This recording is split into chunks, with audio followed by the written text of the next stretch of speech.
الحمد للہ رب العالمین والصلاة والسلام علی سید المرسلین محمد وعلی آلہ واصحابہ اجمعین، اما بعد، قال اللہ تبارک و تعالی فی القرآن المجید والفرقان الحمید، اعوذ باللہ من الشیطان الرجیم، بسم اللہ الرحمن الرحیم، والذین یصلون ما امر اللہ بہ ان یوصل ویخشون ربہم ویخافون سوء العذاب لا يدخل الجنۃ قاطع۔ محترم بزرگوں اور دوستوں اور میرے ایمانی بھائیوں، ہم نے قرآن کی ایک آیت پڑھی ہے اور ایک جناب محمد مصطفیٰ صلی اللہ علیہ وسلم کی حدیث شریف، صلہ رحمی کے برکات و ثمرات، یعنی رشتہ جوڑنے والوں کے لیے اور رشتہ توڑنے والوں کے لیے الگ الگ اور جدا جدا قانون۔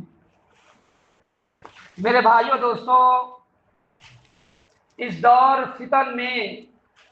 ہم سب بڑے مسائل کے شکار ہیں، اور انہی مسائلوں میں ایک بہت بڑا مسئلہ اور مسائل یہ بھی ہے کہ ہم اور آپ اپنے بھائیوں سے، اپنے خاندان سے، اپنے رشتہ داریوں سے اور اپنے قریبی لوگوں سے بغض، عداوت، نفرت، دشمنی، حسد، جلن، کینہ، ان تمام چیزوں سے ہم شکار۔ میرے بھائیوں دوستوں، جیسا کہ اللہ تبارک تعالیٰ نے بھائی بھائی سے محبت کے بارے میں، باپ بیٹے سے، بیٹا باپ سے محبت کے بارے میں، خاندان، رشتہ دار، قریبی پڑوسیوں کے رشتہ داری کے بارے میں بڑی فضیلت بتائی اور ثواب کا ایک ذخیرہ بتایا ہے، اور یہ بتلایا ہے جو لوگ رشتوں کو جوڑتے ہیں وہ اللہ تبارک تعالیٰ سے اپنے رسی کو مضبوط کرتے ہیں، اور جو لوگ رشتوں کو توڑتے ہیں وہ لوگ اللہ تبارک تعالیٰ کی رسی کو توڑتے ہیں۔ تو میرے بھائیوں دوستوں، آپ نے دیکھا ہوگا اور ہم نے بھی دیکھا، سب نے دیکھا، سب دیکھ رہے ہیں، اس دور میں خاص کر ہمارے آپ کے دلوں میں ایک اشکال بھی رہتا ہے۔ وہ اشکال یہ رہتا ہے کہ کیا بتائیں، ہم تو رشتوں کو جوڑتے ہیں، ہم تو بھائی بھائی سے محبت کرنا چاہتے ہیں، ہم تو باپ سے محبت کرنا چاہتے ہیں، ہم تو اپنے خاندان کو جوڑنا چاہتے ہیں، لیکن کیا بتائیں ہمارے بھائی ہم سے دور رہنا چاہتے ہیں، ہم سے رشتہ چلانا نہیں چاہتے ہیں، اور ہماری بات نہیں سنتے ہیں، ہمارا سلام کا جواب نہیں دیتے۔ یہ اشکال ہمارے آپ کے دلوں میں رہتا ہے، تو ہم کیا کریں؟ ہم تو اپنی طرف سے پوری کوشش کرتے ہیں، یہ اشکال ہمارے دل میں رہتا ہے۔ میرے بھائیوں دوستوں، آپ یاد رکھیے کہ ایٹھن جو ہے نا، ایٹھن انا، یہ مردوں کی پہچان ہوتی ہے، مردوں کی پہچان، اور جھکنا یعنی پہل کرنا یہ زندوں کی پہچان ہے، یہ زندوں کی پہچان ہے۔ آپ اگر سمجھدار ہیں جسم کے اعتبار سے، ذہن کے اعتبار سے، پیسے کے اعتبار سے، پاور کے اعتبار سے، تو سب سے پہلے خدا کی قسم آپ ہی کو جھکنا پڑے گا۔ آپ ہی کو اپنی انا کو باہر رکھنا پڑے گا، ورنہ رشتوں کو دنیا کی کوئی طاقت جوڑ نہیں سکتی ہے۔ جو ہمارے رشتہ دار ہوتے ہیں، جو ہمارے قریبی ہوتے ہیں، ہمارے خاندان کے جو لوگ ہوتے ہیں، کسی بھی چیز میں اگر وہ کم ہیں تو سب سے زیادہ غصہ انہی کو آتی ہے، تعلیم کے اعتبار سے، جسم کے اعتبار سے، پیسے کے اعتبار سے، پاور کے اعتبار سے۔ اگر آپ سے وہ کمزور ہیں کسی بھی چیز میں، ان چیزوں میں، تو وہ لوگ آپ سے دور بھاگیں گے، اور پھر آپ یہ شکایت کریں گے، ارے ہم کیا کریں، ہم کا ان کے جو ہے غلام ہیں، ہمارے پاس کس چیز کمی؟ ہم جاتے ہیں ان کے گھر اور ہم ان کو سلام کرتے ہیں، پھر بھی وہ سلام کا جواب نہیں دیتے ہیں، تو اب ہم کیا کریں؟ ہم ان کے پیچھے نہیں جا پائیں گے، یہ ہمارا جواب رہتا ہے۔ تو میرے بھائیوں دوستو، یہی تو اصل بتانا ہے کہ اصل مرد اور اصل بہادر وہی لوگ ہیں جن کے پاس پاور ہے، طاقت ہے، پیسہ ہے، اور سب کچھ ہونے کے باوجود ساری چیزوں کو نظر انداز کر کے اپنے چھوٹے بھائی یا تعلیم سے کم ہے، یا پیسے سے کم ہے، یا جسم کے اعتبار سے کم ہے، اس کے گھر میں جاتے ہی عیادت کرنے کے لیے، اور پریشانیوں میں، دکھوں میں، جنازوں میں، ان ساری چیزوں میں اگر وہ پہل کرتے ہیں تو بہادر لوگ اسلام میں وہی لوگ بتائیں گے، ورنہ پھر کیا ہوگا؟ اگر آپ ان چیزوں کو اختیار نہیں کر رہے ہیں تو پھر گویا آپ بدلہ چاہتے ہیں، آپ گویا کی بدلہ چاہتے ہیں کہ بھائی ہمارے لوگوں کا، ہمارا یہ بھی خیال رہتا ہے کہ ہمارے گھر میں دکھ پریشانی میں ہمارے فلاں رشتہ دار نہیں آ جاتے ہیں، ہماری پریشانیوں میں نہیں آ جاتے ہیں، ہمارے جنازوں میں نہیں آ جاتے ہیں، ہم کیوں جائیں؟ تو گویا کہ آپ بدلہ چاہتے ہیں، آپ بدلہ چاہتے ہیں، اور آپ اگر بدلہ ہی چاہیں تو پھر اللہ کی رضا کیا ہے؟ کچھ نہیں۔ حدیث میں، قرآن میں کیا ہے؟ والذین یصلون ما امر اللہ بہ ان یوصل ویخشون ربہم ویخافون سوء العذاب۔ وہ لوگ جو لوگ اللہ کے حکم پر قائم رہتے ہیں، جو اللہ نے انہیں حکم دے دیا، جس چیز پر انہیں قائم کر دیا ہے وہ اسی چیز پر رہتے ہیں، اور وہ ڈرتے ہیں، خوف کھاتے ہیں اللہ کے عذاب سے، اللہ کے عذاب سے خوف کھاتے ہیں آخرت کے دن کے، تو وہی لوگ کیا ہے؟ غموں میں بھی شریک ہوتے ہیں، پریشانیوں میں بھی شریک ہوتے ہیں، جنازوں میں بھی شریک ہوتے ہیں، اور ان کا جواب کیا ہوتا ہے؟ ہم اللہ کی رضا کے لیے شامل ہو رہے ہیں، ہم ان سے کوئی بدلہ نہیں چاہتے۔ لیکن آج کیا ہے؟ آج کیا ہے؟ قربانی کی گوشت کی طرح کہ اگر ہمارے گھر دو گے نا تبھی ہم تمہارے گھر بھیجیں گے، اگر ہمارے دکھ میں آؤ گے تبھی ہم تمہارے دکھ میں آئیں گے، اگر ہماری پریشانیوں میں آؤ گے نا تبھی ہم تمہاری پریشانی میں جائیں گے، ورنہ ہم نہیں جائیں گے، تمہارے جنازے میں بھی نہیں جائیں گے۔ آج کا حال یہ ہو گیا، اور ہمارے ذہن میں یہی، اور لوگ کہہ بھی دیتے ہیں ہاں بھائی صحیح بات تو ہے، صحیح بات تو ہے، جب آپ کے وہاں نہیں ہے تو آپ کیوں جائیں؟ تو میرے بھائیوں دوستوں، پھر ایسے تو بگڑتا ہی معاملہ چلا جائے، اور جیسا کہ بگڑ رہا ہے، آپ دیکھیے اس دور میں سب سے زیادہ ہمارے گھر کے حالات خراب ہیں، ہمارے تعلقات غیروں سے بڑے اچھے ہیں، غیروں سے بڑے اچھے تعلقات ہیں، لین دین، شادی، موقع پر، حالانکہ ہم منع نہیں کر رہے ہیں، نہ اسلام اس کو منع کرتا ہے، اور ہم کون ہو سکتے منع کرنے کے لیے، لیکن ایک اصول بتایا جا رہا۔ آپ غموں کے موقع پر دیکھ لیجئے، خوشیوں کو موقع پر دیکھ لیجئے، بھائی، خاندان، رشتہ دار اور قریبی پڑوسی آپ کو کم نظر آئیں گے، اور دوست دار تعلقات والے لوگ بڑے نظر آئیں گے۔ ہر چیز میں معاملہ یہی آپ کو دکھے گا۔ کیوں؟ ایک دوسرے کے آگے جھکنا پسند ہے۔ غیروں سے تو آپ سب کچھ جھک جائیں گے، معافی مانگ لیں، سب کچھ کر لیں گے، لیکن اپنوں سے بالکل جھکنے کو تیار نہیں۔ بالکل تیار نہیں ہے اپنے سے جھکنے کے لیے۔ تو میرے بھائیوں دوستو، اللہ تبارک تعالیٰ نے قرآن کریم میں کیا کہا ہے؟ لَقَدْ كَانَ لَكُمْ فِي رَسُولِ اللَّهِ أُسْوَةٌ حَسَنَةٌ۔ آپ کے لیے اگر کوئی آئیڈیل اور نمونہ ہے، آپ کے لیے کوئی مثال ہے، آپ کے لیے کوئی دلیل ہے، تو کون ہے؟ آپ کے لیے اگر کوئی رہبر ہے وہ جناب محمد مصطفیٰ صلی اللہ علیہ وسلم ہے۔ کیسے انہوں نے زندگی اختیار کی، آپ دیکھیے وہ اپنے دشمنوں کے ساتھ کیسا رویہ اختیار کرتے، ابو جہل کے ساتھ جبکہ وہ چچا تھا کیسے رویہ اختیار کرتے تھے، حضرت حمزہ رضی اللہ تعالیٰ عنہ کو شہید کرنے والے کے ساتھ کیسے رویہ اختیار کرتے تھے،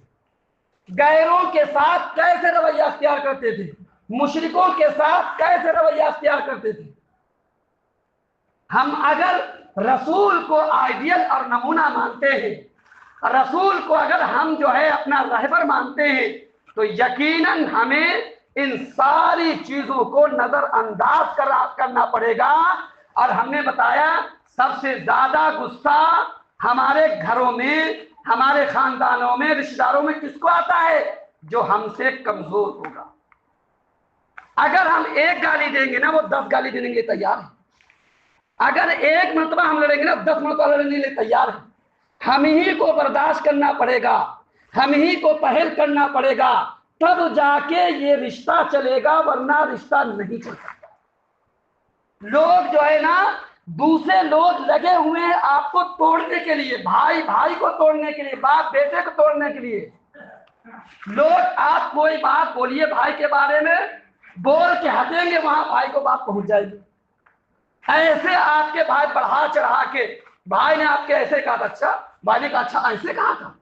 کوا کان لے گیا، کوے کے پیچھے لاٹھی لے کے دوڑ لیے، کان نہیں دیکھ رہے، تو دور یہ چل رہا ہے کوے کے پیچھے لاٹھی لے کے، کان کے پیچھے نہیں دیکھیں گے، کوے کے پیچھے لاٹھی لے کے دوڑ رہے ہیں۔ دور ایسا چل رہا، پھسپھسا والا، کان میں پھسپھسا دیا جاتا ہے۔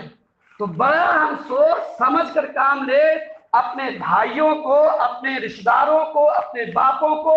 یہ بڑے ہیرے ہیں، جواہر ہیں، ان کو اگر آپ چھوڑ دیں گے تو یہ بکھر جائیں گے، یہ بکھر جائیں گے۔ اور اللہ کی امید پر قائم رکھیے، اللہ کی امید پر رشتہ قائم رکھیے، اور آخرت کی امید پر، اور بدلے کی نیت نہ رکھیے، بدلے کی نیت نہ رکھیے۔ اگر بھائی ہمارے گھر وہ نہیں آتے ہیں، ہم چلے جاتے ہیں، تو یہی تو اللہ کی رضا ہے۔ ہمارے گھر میں نہیں آتے، اگر ہم سے کوئی کہتا ہے تو ہم اس کو جواب یہ دیں، بھائی کوئی بات نہیں، بھائی ہمارا نہیں آ رہا، لیکن ہمارا حق ہے، ہم اپنا حق ادا کر لیں گے۔ اور اللہ تعالیٰ دیکھ رہا ہے، ہم دیکھ لیے، ہم کو کیا ہو گیا؟ اگر غیر بیمار تو اس کو نہیں دیکھتے ہم۔ ایسے بھی حالات ملتے ہیں کہ اگر کوئی بھائی کو بھائی دیکھنے جا رہا تو گھر سے بھگا دیا جاتا ہے، گھر سے واپس کر دیا جاتا کہ نہیں وہ بھائی ملیں گے نہیں تمہارے، حالانکہ بھائی کو بیچارے پتا نہیں، حالانکہ بھائی کو بیچارے بیمار پتا بھی نہیں، گھر سے آواز آتی ہے کہ وہ آپ سے ملنا نہیں چاہتے، اور پھر بتا دیا یا کوئی اور بتا دیا۔ تو ہم اس چیز کو رنج نہ کریں، ہم جائیں، ان کے گھر میں جائیں، ان سے جو ہے ملیں، اور ان کی جو بھی ہمارے ہو سکتا وہ کریں۔ میرے بھائیو دوستو، اللہ کے وسلم کی حدیث ہے کہ لا يدخل الجنت کافر، رشتوں کو توڑنے والا جنت میں نہیں جائے گا، جنت میں نہیں جائے گا۔ ہمیشہ ایسا نہیں ہوگا کہ ہمیشہ کے لیے نہ جائے، کیونکہ ایمان والا جائے گا، لیکن سب سے پہلے سزا اس کی بھرے گا، اس کی سزا بھرے گا۔ تو یہ جو ہے، یہ اسباب جو سبب بنیں گے، ہم اگر رشتوں کو توڑیں گے تو وہ پھر جنت سے رکاوٹ ہوں گے۔ ہم نے بتایا کہ جو ہے کہ ہمارے کمزور بھائی جو ہمارے رشتہ دار خاندان کو سب سے لڑائی کرنے کے لیے تیار ہوتے ہیں، ہم ہی کو سمجھ رکھنا پڑے گا، ہم ہی کو برداشت کرنا پڑے گا،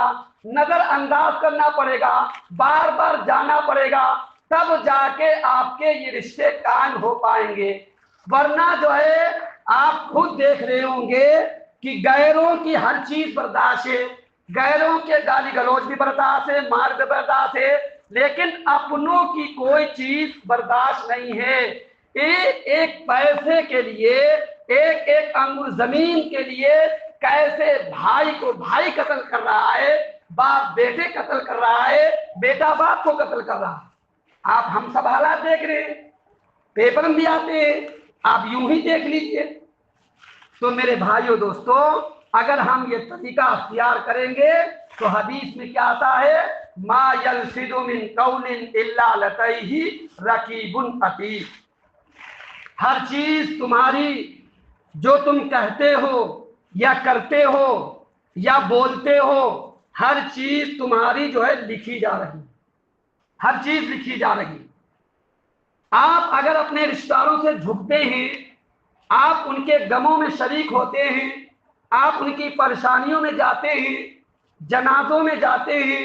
ان کی مدد کرتے ہیں، تو یہ ساری کی ساری چیزیں آپ کی لکھی جا رہی، آپ کی ریکارڈ کی جا رہی۔ آپ پریشان نہ ہوں، آپ ان سے بدلے کی کوئی امید نہ رکھیں، اور دنیا میں کسی سے آپ امید نہ رکھیں سوائے اللہ کے۔ اللہ سے امید کریے، دینے والے بنیے، لینے والے بننے کی کوشش نہ کریں۔ اوپر والا ہاتھ نیچے والے ہاتھ سے بہتر ہوتا ہے، لینے والا ہاتھ دینے والا ہاتھ لینے والے ہاتھ سے بہتر ہوتا ہے۔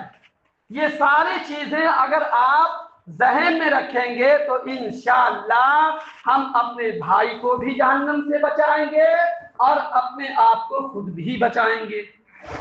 میرے بھائیو دوستو، ایک حدیث شریف میں آتا ہے کہ جو شخص رشتوں کو جوڑتا ہے، خاندان کو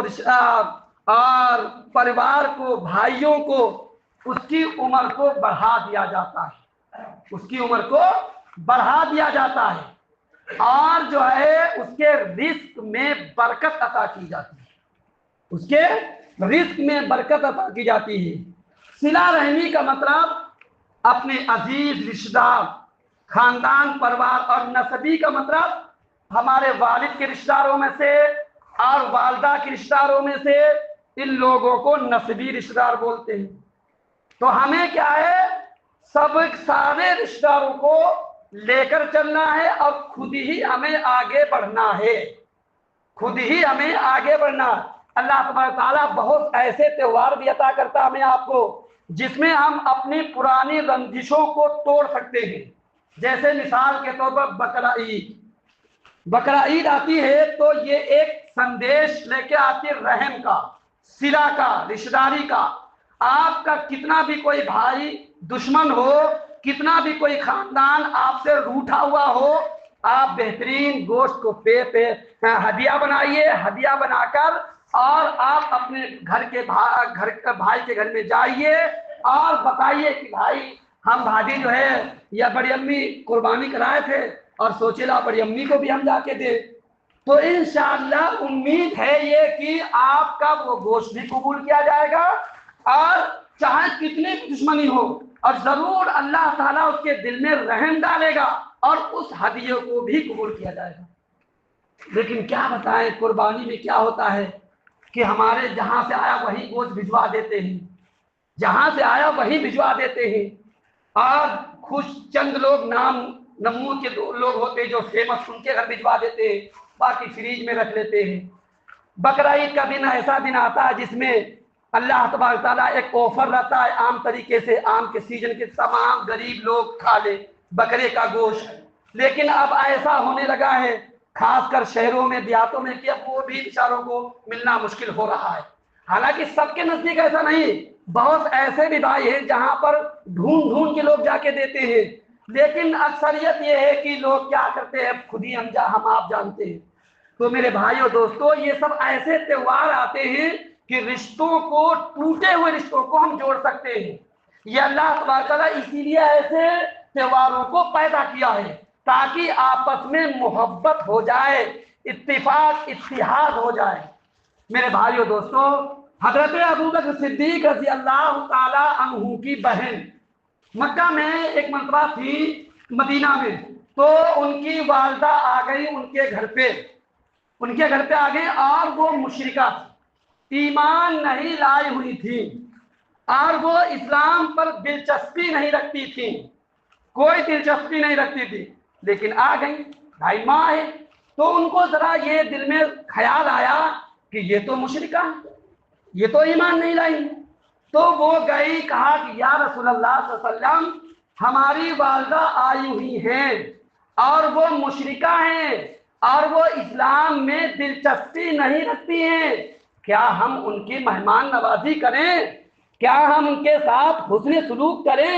کیا ان کے ساتھ ہم انسانیت کا معاملہ کریں؟ اللہ کے رسول صلی اللہ علیہ وسلم نے ارشاد فرمایا، ہاں ہاں ہاں کرو، چاہے مشرکہ کیوں نہ ہو، وہ تمہاری والدہ ہے، ان کے ساتھ حسن سلوک کا معاملہ کرو، ان کے ساتھ انسانیت کا معاملہ کرو، ورنہ پکڑ ہوگی، سوائے اسلام کی بات اگر وہ یہ کہیں کہ اسلام سے پھر جاؤ، یہ بات صرف نہ مانو، باقی ساری باتیں تمہیں ماننا پڑیں گی، وہ تمہاری ماں ہیں، ان کے ساتھ ہر طریقے کا اچھا سلوک سے پیش آؤ۔ یہ دیکھو، یہ مشرکہ ہیں، اسلام میں بالکل دلچسپی نہیں لے رہی۔ اللہ علیہ وسلم کیا کہا کہ نہیں نہیں، ان کے ساتھ غیر رویہ اختیار نہیں کرو گے، وہ تمہاری والدہ ہے، وہ تمہاری والدہ، وہ ہر طرح کی بات بولے، بھائی انہیں غصہ ہے، کبھی کبھی آپ دیکھو بڑے بھائی یا بڑے باپ یا ابو جو ہے کس طرح سے غصاتے ہیں، کتنا آپ جتنا کرو گے اتنا ہی زیادہ غصائیں گے اور اتنا ہی الٹا سیدھا